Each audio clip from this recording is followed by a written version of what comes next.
Group వేజ్గా మొత్తం అందరం కలిపి 100 ఎకరమో 150 ఎకరమో మొత్తం అందరూ రైతులందరూ యూనిటీగా ఉండి అందరూ ఒకే మొక్కేసి గాడులు కనుక తీస్తే ఈ నీరంతా బయటికి మొక్కల్లో లేకుండా వెళ్ళిపోతే పామాయిల్లో కన్వర్ట్ అయితే మాకు పామాయిల్ ఇప్పుడు ప్యాడీలో మొన్న మాకు 30 బస్తాలు అయిందండి.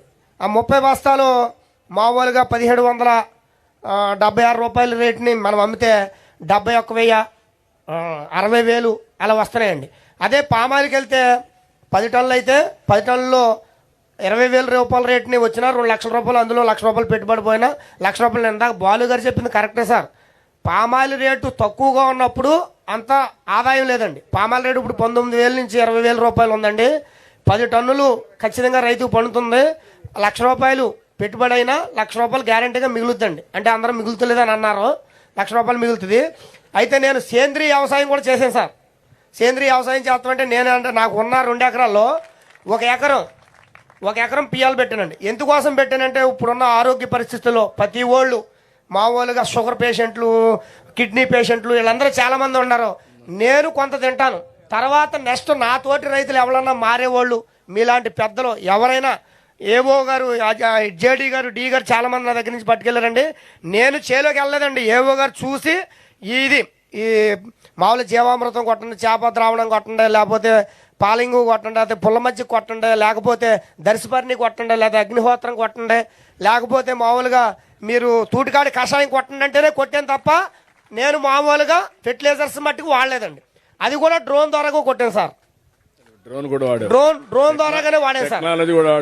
టెక్నాలజీగా వాడేవండి. అంటే అది ఎలాగంటే ప్రకృతి ఇప్పుడు వర్షం ఉందండి, మామూలుగా ఏ నిమిషానికి వచ్చేద్దో తెలియదు. అదే డ్రోన్ అనుకోండి జస్ట్ 5 మినిట్స్లో 1 ఎకరం అయిపోతుంది సార్. ఆ ఎకరం వల్ల గమ్ముని ఎదరికి వెళ్తుందండి. ఇప్పుడు మన ఎమ్మెల్యే గారు ఆరోగ్యం బాగుంది. నా ఆరోగ్యం నెంబర్ 1 అండి. నాకు 50 సంవత్సరాలు సార్.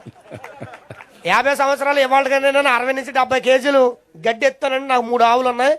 ఇంటికాడ డ్రమ్ ఉంటుంది, అందులో మామూలుగా జీవామృతం తయారు చేసుకుంటాను, ఆవు పంచతం పట్టి అది తయారు చేసి నా ఇంటికాడ ఉన్న కూరగాయల మొక్కలు కూడా పోసుకుంటాను సార్. అంటే నా గురించి, నా ఆరోగ్యం, తర్వాత నాతోటి నా రైతులు ప్లస్ ఎవరైనా నాకు తెలిసిన ఆఫీసర్స్ కానీ పెద్ద పెద్ద వాళ్ళు కానీ అంటే కొంచెం జడుస్తున్నారండి. మేము చెప్పేది నాకు వచ్చేదైతే ఎదరగా పండేదైతే 40 బస్తాలు అయింది అనుకోండి, నాకు 25 బస్తాలు అవుతుంది. కానీ నేను 1776 రూపాయలకి అమ్మనండి. 2500 రూపాయలు నిరుడి కూడా ఉన్నాయండి నా దగ్గర, 3000 రూపాయలు అలాగైతే అమ్ముతానండి. నాకు ఒక గది ఉంది, ఆ గదిలో వేసేస్తున్నాను సార్. వేసేసి అందులోంచి అమ్ముతున్నాను. అయితే నాకు నా ఆరోగ్యం కోసం నేను హ్యాపీగా ఉండాలి, తర్వాత నా తోటి వాళ్ళు హ్యాపీగా ఉండాలి, అలాగా మొత్తం అందరూ హ్యాపీగా ఉండాలన్న ఉద్దేశంతో వేరే వాళ్ళకి క్యాన్సర్ రాకూడదని నా క్యాన్సర్ ఇప్పించకూడదు. అంటే ఇప్పుడు పంజాబ్ రాష్ట్రంలో మొన్న ఎమ్మెల్యే గారు రీసెంట్ గా చెప్పారండి, పంజాబ్ రాష్ట్రంలో క్యాన్సర్ పేషెంట్లకి ట్రైన్లో వేసారంటండి తీసుకెళ్తాకి. మన రాష్ట్రంలో అది జరగకూడదు. అయితే రాష్ట్రం లెవెల్లోకి నేను వెళ్ళాను సార్. మీలాంటి వాళ్ళు చూడాలి, కనీసం ఊర్లో నా వార్డ్ రేంజ్ లోకి నేను చూసుకోవాలని, ఊర్లో ఇంటింటికి నా వార్డ్ రేంజ్ లో చూసుకోవాలన్న ఉద్దేశంతో నేను అలా చేశాను సార్. కానీ అది గిట్టుబాటు అవుతలేదు. 1 ఎకరం తింటాక కావాలి కాబట్టి అది ఉంచి ప్యాడీ టైపులో మొత్తం అందరూ గ్రామ యూనిటీగా పెద్ద పెద్ద ఆఫీసర్లు, ఎమ్మెల్యే గారు మొత్తం అందరూ, కలెక్టర్ గారు వీళ్ళందరూ వచ్చి రైతులందరూ కూర్చోబెట్టి ఈ నల్ల రేగడి నేలలో కూడా పామాయిల్ వేసి, పామాయిల్లో అంతర పంట కింద బనానా వేసి, బనానా అయిపోయాక ప్యాడీ ఎదరకు వచ్చేటప్పుడు అందులో కోకో కానీ ఒక్క కానీ మిరియాలు కానీ వేసి ఆ నల్ల రేగడి నేలలో కూడా ఎక్కువ ఆదాయం తీసి మేము ఎదరికి వెళ్ళాలన్న ఉద్దేశంతో ప్యాడీ నుంచి నేను పామాయిల్కి మాట్లాడడానికి కనెక్ట్ అయ్యాను సార్. నాతోటి పాటు అందరూ ఆరోగ్యంగా ఉండాలన్నది నా సంకల్పం సార్. Thank you. కోకో కూడా మంచిది ఆరోగ్యానికి. రెండోది పామాయిల్ కూడా మంచిది. నెయ్యి కానీ వేరుశనగ నూనె కంటే కూడా పామాయిల్ బెస్ట్ ఆయిల్ సార్. అదోటి సార్, ముఖ్యమంత్రి గారు ఇప్పుడు మేము ఆవులు మేపుతున్నాం సార్. ఆవుల్లో కొంచెం కాస్ట్ ఎక్కువైపోతుందండి. అంటే ఇప్పుడున్న దాంట్లో మీరు వచ్చాక దానా ఇస్తున్నారు సార్. ఇది వరకు ప్రభుత్వంలో దానాకి డబ్బులు కట్టాం, దానా రాని రోజులు కూడా ఉన్నాయి. అంటే ఒక తౌడు వచ్చి కేజీ నుంచి 30 నుంచి 35 రూపాయలు అయిపోయింది సార్. మాకు ఆవు పాలు కేంద్రం కాడికి వెళ్తే 35-40 రూపాయలు లోపే పడుతుంది సార్. అయితే మేము ఉలవ పిండి పెట్టి మేపాలన్న ఉద్దేశం నాదండి. అంటే నేను పక్కనున్న ఓళ్ళకి పోతానండి, 50 నుంచి 60 రూపాయలండి నేను పోసే పాలు. అయితే నేను ఉలవ పిండి పెడతాను, మామూలుగా దానాలు అవి పెట్టనండి. అంటే దానా పెడితే అందులో కెమికల్ శాతం ఎక్కువ ఉంటుందండి. పక్కన రుద్ర బ్యాటరీ ఉందండి, ఆ రుద్ర బ్యాటరీ నుంచి మామూలుగా దానా ఫీడు బయటికి సరఫరా చేస్తున్నారు. అది 6 నుంచి 7 రూపాయలు అండి. అది ఇవాళ పెడితే 3 లీటర్లు ఇచ్చే ఆవు ఆటోమేటిక్గా రేపు వద్దకు 4 లీటర్లు సార్. కానీ నేను పెట్టే దాన వల్ల మూడిచ్చేది మూడే ఇస్తుందండి, ఎక్కువ ఇవ్వదు. కానీ ఆరోగ్యం బాగుంటుంది, ఆ ఉలవల వల్ల ఆవు బాగుంటుంది, ఆ ఆవు వల్ల మేము బాగుంటాం, మేము బాగుంటే దేశం బాగుంటుంది. ఇప్పుడు నువ్వు పాలు అవి తయారు చేస్తే నేను తాగాలి, వేరే వాళ్ళు తాగే పరిస్థితిలో ఉంటారు. అయితే రిజర్వ్ చేసుకోవాలి, రిజర్వ్ చేసుకోవాలి. నాదో చిన్న రిక్వెస్ట్ సార్, మేము 1 ఎకరం మామూలుగా పచ్చమేత వేసి ఆ పచ్చమేత కోసి ఆవులకి వేస్తాం సార్. పొద్దున్నే బండి వేసి వెళ్తాం, గడ్డి కోసుకొస్తాం, తీసుకొస్తాం. కానీ గిట్టుబాటు అవుతలేదు సార్. ఎన్ఆర్జీఎస్ నుంచి నిధులు ఏదన్నా ఉంటే ఈ రైతులు కోసుకునే వాళ్ళకి మాకు మత్తరలేసి, అట్లా కాకుండా ఊర్లో ఉండే రైతులంతా కలిసి గడ్డి వేసుకుంటే కామన్ గా ఒక డాక్రా ఉమెనో లేకుంటే ఒక రైతో ఫార్మర్స్ ప్రొడ్యూసర్స్ ఆర్గనైజేషన్ పెట్టి మీరు ఆ కల్టివేషన్ నరేగా డబ్బులు ఇస్తాం, మెకనైజేషన్ చేస్తాం, ఖర్చు తగ్గుతుంది, మీకు ఆదాయం పెరుగుతుంది, అది పెడతాం. అది ఒకే దుక్కునే కుదరదు సార్ మాకు. అక్కడ ఎవరి చేలో వాళ్ళు వేసుకుంటాకే. అది ఎట్లా చేయాలంటే గవర్నమెంట్ ఆఫ్ ఇండియా ఫాడర్ కి ఇస్తున్నారు, కానీ ఓవరాల్ గా అయితే ఇంకొంచెం బెటర్ గా ఉంటుంది. ఏం చేయాలన్నా మోడల్ వర్కౌట్. అగ్రికల్చర్ కి ఇవ్వడం లేదు వాళ్ళు, హార్టికల్చర్ కి ఇస్తున్నారు సార్. ఇప్పుడు మనకి భోజనం పెట్టేదే అగ్రికల్చర్ సార్. హార్టికల్చర్ డబ్బు కోసం సార్. డబ్బు ఎంతైనా సంపాదించవచ్చండి, ఆరోగ్యం కావాలి సార్. అందుకేమా నువ్వు చెప్పింది ఉపన్యాసం నాకు కూడా బాగా నచ్చింది. నేను అదే మాట్లాడుతున్నా. మన చేతుల్లో నేను ఇక్కడే చేయగలుగుతాను. గవర్నమెంట్ ఆఫ్ ఇండియా అయితే వాళ్ళతో మాట్లాడాలి, డెఫినెట్ గా టేకప్ మీ పెద్దోళ్ళందరూ చేసి కదంతా. ఈ ప్యాడీ వేసేవాళ్ళు, ఈ ఆవులు మేపేవాళ్ళు కూడా కొంచెం మీరు ప్రోత్సాహం ఇస్తే ఆ దానాల రూపంలో ఈ ఉలవలో పచ్చగడ్డి, ఎండుగడ్డి ఇలాంటివి పెట్టి ప్రజల ఆరోగ్యాన్ని కాపాడతారు సార్. డబ్బు ఎంతైనా తర్వాత మనం సంపాదించుకోవచ్చు, ఆరోగ్యం పోతే రాదు sir. Thank you sir. Good, బాగా మాట్లాడావు. గట్టిగా చప్పట్లు కొట్టి అభినందించాను. చాలా బాగా మాట్లాడాడు, స్పష్టత ఉంది. సార్ నమస్కారం సార్. నా పేరు పాతూరు రమేష్ సార్, మాది అచ్చినపాలెం గ్రామం అండి. రైతన్న మీకోసం కార్యక్రమంలో మా గోపాలపురం నియోజకవర్గం నల్లవజలు రావటం మా రైతులందరికీ ఆనందదాయకం సార్. నేను ప్యాడీ నుండి నల్లరేగడి నేలకి పామాయిలు 3.5 ఎకరాలు వేసాను సార్. గత 6 సంవత్సరాల క్రితం వేసాను సార్. నల్లరేగడి నేలలో కూడా పామాయిల్ బాగానే అవుతుంది సార్. మామూలు దాని మీద ఒక 2 టన్నులు దిగుబడి తగ్గుతాక నల్లరేగడి నేలలో కూడా పామాయిల్ బాగానే అవుతుంది సార్. నేను వేసి 6 సంవత్సరాలు వెళ్ళింది సార్. 3.5 ఎకరాలు వేసానండి.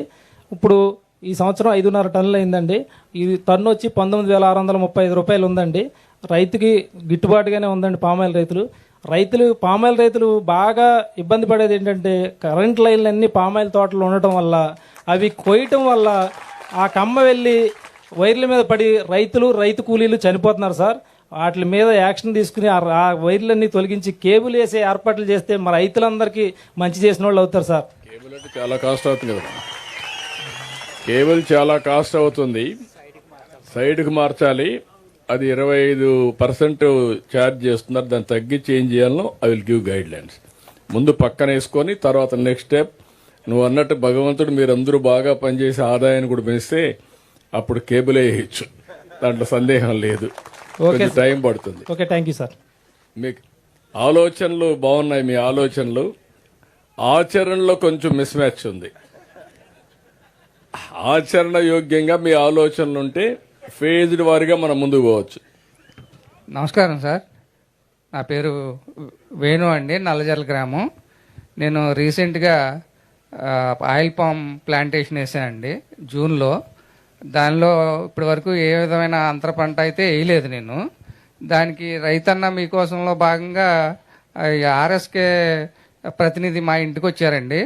ఆయన వచ్చి ఏదైతే అంతర పంటలు వేయొచ్చో దాని గురించి అరటి వేసుకుంటే మీకు సంవత్సరానికి 50 నుంచి 60 వేల రూపాయలు ఆదాయం వస్తుందని చెప్పారు. మేము దానికి ప్రిపేర్ అయ్యి ఉన్నాం. ఇప్పుడే ఆయన చెప్పడం వల్ల ఇక్కడ ఒక రైతును కూడా ఏసీ సక్సెస్ అయిన రైతును కూడా మాకు పరిచయం చేశారు.